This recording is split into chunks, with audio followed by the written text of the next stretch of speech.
എല്ലാവർക്കും നമസ്കാരം. ഇന്ന് നമുക്കൊരു മീൻ കറിയുടെ റെസിപ്പി നോക്കാം.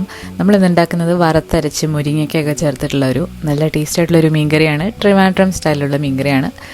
പിന്നെ എൻ്റേതായ രീതിയിൽ കുറച്ച് മാറ്റങ്ങളും വരുത്തിയിട്ടുണ്ട്. നല്ല ടേസ്റ്റിയാണ്. ഏത് മീൻ കറി വെച്ചാലും ഈ ഒരു രീതിയിൽ നല്ലൊരു ടേസ്റ്റാണ്.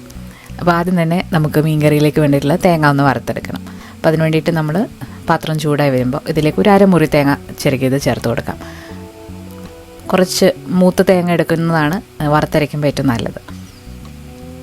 ഈ തേങ്ങയിലേക്ക് നമുക്കിനി ബാക്കിയുള്ള കുറച്ച് കാര്യങ്ങൾ കൂടെ ചേർക്കുമ്പോൾ തേങ്ങ വറുത്തരയ്ക്കുമ്പോൾ നല്ലൊരു ടേസ്റ്റാണ്. അപ്പോൾ ആദ്യം നമ്മൾ ഇതിലേക്ക് ഒരു പിടി ചെറിയ ഉള്ളി വട്ടത്തിലരിഞ്ഞതോ അല്ലെന്നുണ്ടെങ്കിൽ മിക്സിയിലിട്ടൊന്ന് ക്രഷ് ചെയ്തിട്ടോ ഇതിലേക്ക് ചേർക്കാം. പിന്നെ ഇതിലേക്ക് ഒരു തണ്ട് കറിവേപ്പിലയും കൂടെ ചേർത്ത് കൊടുക്കുന്നുണ്ട്. ഒരു 1/4 ടീസ്പൂൺ ഉലുവ, പച്ച ഉലുവയാണ്, അതും കൂടെ ചേർത്തിട്ട് 1/4 ടീസ്പൂൺ മഞ്ഞൾപ്പൊടി, ഇത്രയും കൂടെ ചേർത്തിട്ട് നമുക്കിത് നന്നായിട്ടൊന്ന് വറുത്തെടുക്കണം. ഇത് നന്നായിട്ടൊരു ലൈറ്റ് ഗോൾഡൻ ബ്രൗൺ നിറാകുന്നവരെ വറുത്തെടുക്കണം.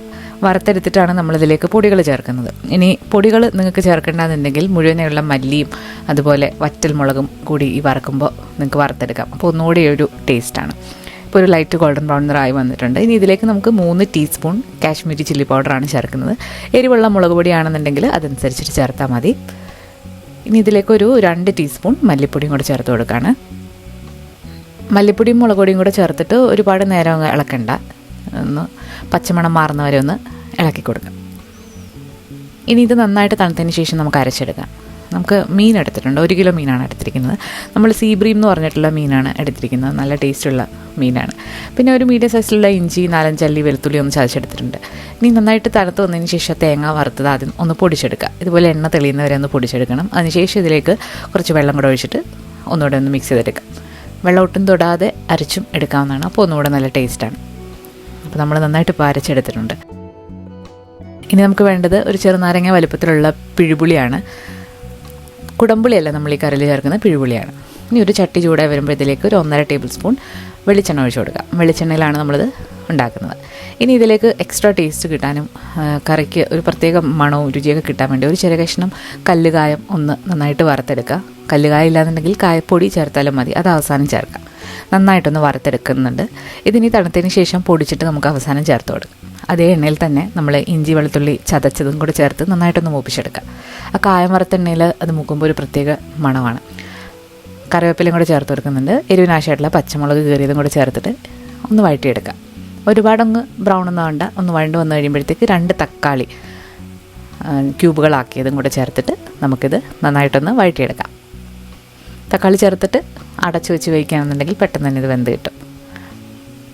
തക്കാളിയൊക്കെ ഒന്ന് വാടി വന്നിട്ടുണ്ട്. ഇനി ഇതിലേക്ക് നമ്മൾ നേരത്തെ അരച്ച് വെച്ചിരിക്കുന്ന അരപ്പും കൂടെ ചേർത്ത് കൊടുക്കാം. ആ മിക്സിയുടെ ജാറിലേക്ക് കുറച്ച് വെള്ളം ഒഴിച്ചിട്ട് അതും കൂടെ ഇതിലേക്ക് ഒഴിച്ചു കൊടുക്കാം. നിങ്ങളുടെ കറിക്ക് എത്രത്തോളം തിക്നെസ് വേണമെന്നുണ്ടെങ്കിലും അതേ അളവിൽ വെള്ളം ഒഴിച്ചു കൊടുക്കാവുന്നതാണ്. നന്നായിട്ടൊന്ന് മിക്സ് ചെയ്യുക. ഇനി ഇതിലേക്ക് ആവശ്യത്തിനുള്ള ഉപ്പും കൂടെ ചേർത്ത് കൊടുക്കാം. നമ്മൾ നേരത്തെ കുതിർത്ത് വെച്ചിരിക്കുന്ന ഒരു പിഴുപുളിയും കൂടെ ചേർത്തിട്ട് നമുക്കിത് നന്നായിട്ടൊന്ന് തിളപ്പിച്ചെടുക്കാം. കല്ലുപ്പാണ് നമ്മൾ ചേർക്കുന്നത്. കറിക്ക് കല്ലുപ്പ് ചേർക്കുമ്പോൾ ഒരു പ്രത്യേക ടേസ്റ്റാണ്. അപ്പോൾ ഈ ഒരു അരപ്പൊന്ന് തിള വരുമ്പോഴത്തേക്ക് നമുക്കിതിലേക്ക് മീൻ കഷ്ണങ്ങൾ ഇട്ട് കൊടുക്കാം. ഈ മീൻ വേവാനായിട്ട് അധികം സമയമൊന്നും വേണ്ട. അതുപോലെ തന്നെ നമ്മൾ ഈ മീനിൻ്റെ കൂടെ തന്നെയാണ് മുരിങ്ങയ്ക്കായും ചേർക്കുന്നത്. മുരിങ്ങയ്ക്ക നിങ്ങളുടെ ഇഷ്ടത്തിനനുസരിച്ചിട്ട് എടുക്കാം. ഞാനിവിടെ ഒരു വലിയൊരു മുരിങ്ങയ്ക്ക എടുത്തിട്ടുണ്ട്. അത് 2ആയിട്ട് മുറിച്ചിട്ടാണ് ഇതിലേക്ക് ചേർക്കുന്നത്. ട്രിവാൻഡ്രം സ്റ്റൈലിൽ മീൻകറി ഉണ്ടാക്കുമ്പോൾ വറുത്തരച്ചായാലും പച്ചക്കരച്ചായാലും മുരിങ്ങയ്ക്ക ചേർക്കാറുണ്ട്. ഒരു പ്രത്യേക ടേസ്റ്റാണ്. ഇതുവരെ ട്രൈ ചെയ്ത് നോക്കാത്തവർ ട്രൈ ചെയ്ത് നോക്കണം. ഇപ്പം നമ്മുടെ മീൻകറിയൊക്കെ നന്നായിട്ട് തിളച്ച് വന്നിട്ടുണ്ട്. ചട്ടി ഒന്ന് ചുറ്റിച്ച് കൊടുക്കുക. ഇതുവരെ നമ്മൾ നേരത്തെ പൊടിച്ച് വെച്ചിരിക്കുന്ന കായം ചേർത്ത് കൊടുത്തിട്ടില്ല, അത് അവസാനം ചേർത്ത് കൊടുക്കാം.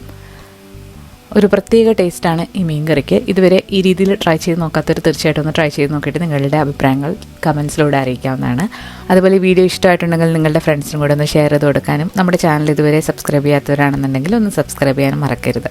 പുതിയൊരു റെസിപ്പി വീഡിയോ ആയിട്ട് നമുക്ക് വീണ്ടും കാണാം. താങ്ക്